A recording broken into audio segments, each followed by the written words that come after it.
Alors les gars, bonjour, ben trouvé Chris. Lundi, c'est midi 30.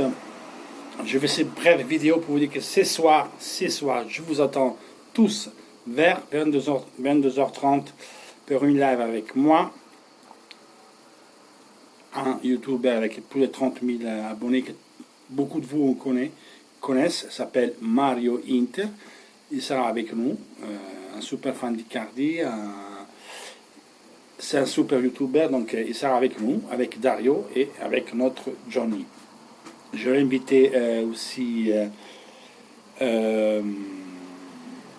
Raoul des Brothers of Inter, et malheureusement il ne pourra pas être présent, donc il sera présent dans un prochain live. Au menu quoi, toutes les problématiques de l'Inter, les arrivées des attaquants, le retard des sorties pour les joueurs à vendre, l'histoire de Perisic, en sachant qu'aujourd'hui, à Nankin, il y a un rendez-vous important, une réunion au sommet des Sanning avec le patron Zanginog, Steven Zang, Marotta aussi, le chef d'Italie, et Conte. Ils sont réactionnés sur tout ce qui se passe en Italie. Pour Lukaku, c'est la dernière semaine, à mon avis, possible pour le recruter. Sinon, on parle de Leao, que moi, j'aime beaucoup. Et si vraiment on prend Zeko pour 40 millions, j'irai directement sur le Leao, parce que pour moi, il est très très fort. J'aime beaucoup les jeunes. Et je me languis une couple d'attaques Leao-Martinez. Ok, il n'est pas connu, peut-être mondialement, mais il est fort. Ce minot, il est fort, les gars. À la limite, je peux faire lui à Lukaku. Ça c'est mon pensée. Conte et voir Lukaku.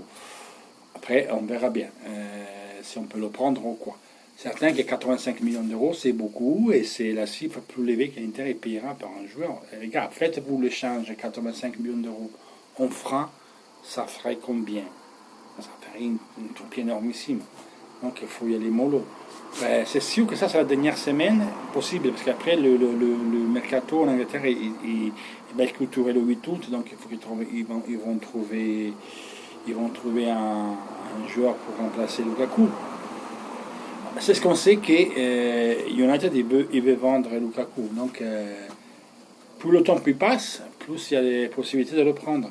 Mais plus le temps passe, plus Conte il est en patience, et plus le temps passe, et on a moins de jours pour pouvoir intégrer les nouveaux recrues. Donc voilà, c'est une impasse qu'il faut essayer de résoudre.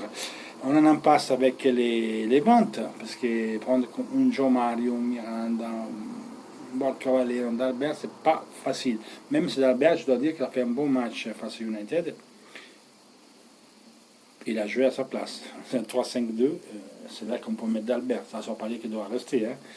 Perisic, on disait qu'il pouvait faire ce rôle-là. Conte, il vient te dire oui, je vais l'essayer. Le jour après, il te va casser en deux. Donc je pense qu'il ne restera pas, ou que Conte déjà l'avait décidé de le vendre.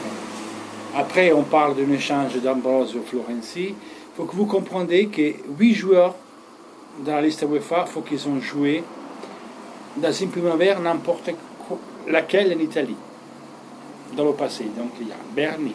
Per la liste UEFA, essayez de comprendre. Berni, Padelli, D'Ambrosio, Ranocchia, Candreva, Barella, Politano, et il y a encore une autre et Sensi, ils sont 8. Bastoni, je ne le mets pas parce qu'il a moins de 21 ans. Il a moins de 21 ans. Après, il y a voire 4 joueurs qui ont joué dans notre Primavera. Des joueurs Esposito, ces joueurs-là. Après, il y en a des joueurs qui au 1er janvier 2019, ils n'ont pas eu 21 ans. Ça ne comptera pas sur le choix. Donc Lautaro, ça ne comptera pas dans les 13. Bastoni, idem. Donc il faut essayer de comprendre pourquoi aussi il y a des joueurs qui ne peuvent pas sortir. On parle de l'échange d'Ambrosio Florenzi. C'est pas que d'Ambrosio, je ne laisserai pas partir. Ce n'est pas un phénomène que vous dites d'Ambrosio. Mais d'Ambrosio a fait plus de passes décisives l'année dernière que Cancelo. Et pas titulaire, mais c'est une bonne alternative. Si tout le monde le fait jouer, il y aura un pourquoi. Nous, on peut faire dire autre chose quand on voit le jeu.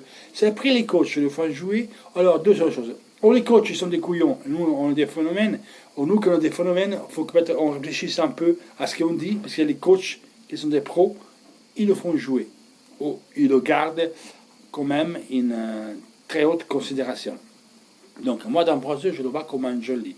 Il peut faire une des troisièmes dans la ligne de la 3, et il peut jouer externe. Coltorino il joue dans le 3-5-2 sur le côté. Donc, il ne faut pas le jeter à la poubelle. Après, je lui dis, c'est d'Ambrosio qui vient Florenzi, il y a toujours le discours qu'il faut 8 joueurs qui viennent dans une primavera, tout confondu en Italie. Ça, il faut que vous le compreniez. Corriere dello Sport vient nous dire ouverture totale des cartes à Naples. Il y aura bientôt un rendez-vous téléphonique entre Vanda et Ancelotti, mais j'espère bien, j'espère que c'est ça. Mais il le dit Corriere dello Sport, que c'est le même journal qui dit que Lukaku avec Inter c'est fait, mais il viendra le 9 août. Mais le 9 août, c'est fermé le mercato en Angleterre. Bien sûr, tu peux vendre après le 8 août, mais si tu vends de Lukaku, vous voyez qu'avant, tu prends un jour, et si tu achètes un jour avant le 8 août et encore à Lukaku après le 9 août, l'Inter il va te donner 10-15 millions, pas plus, sinon tu gardes un joueur qui n'a pas envie de jouer. Donc voilà. Après, il dit que Dzeko il va signer. Corriere dello Sport, Corriere della Sera, Gazzetta. République dit non, il va rester. Sky dit non, il vaut 20 millions. On comprend plus que dalle. Il faut avoir vraiment de la patience. Et surtout, je vous attends ce soir, 22h30. Si vous ne venez pas, vous êtes DPD. Il y a Mario Inter qui est là pour vous et répondra à toutes vos questions. À ce soir, toujours Inter.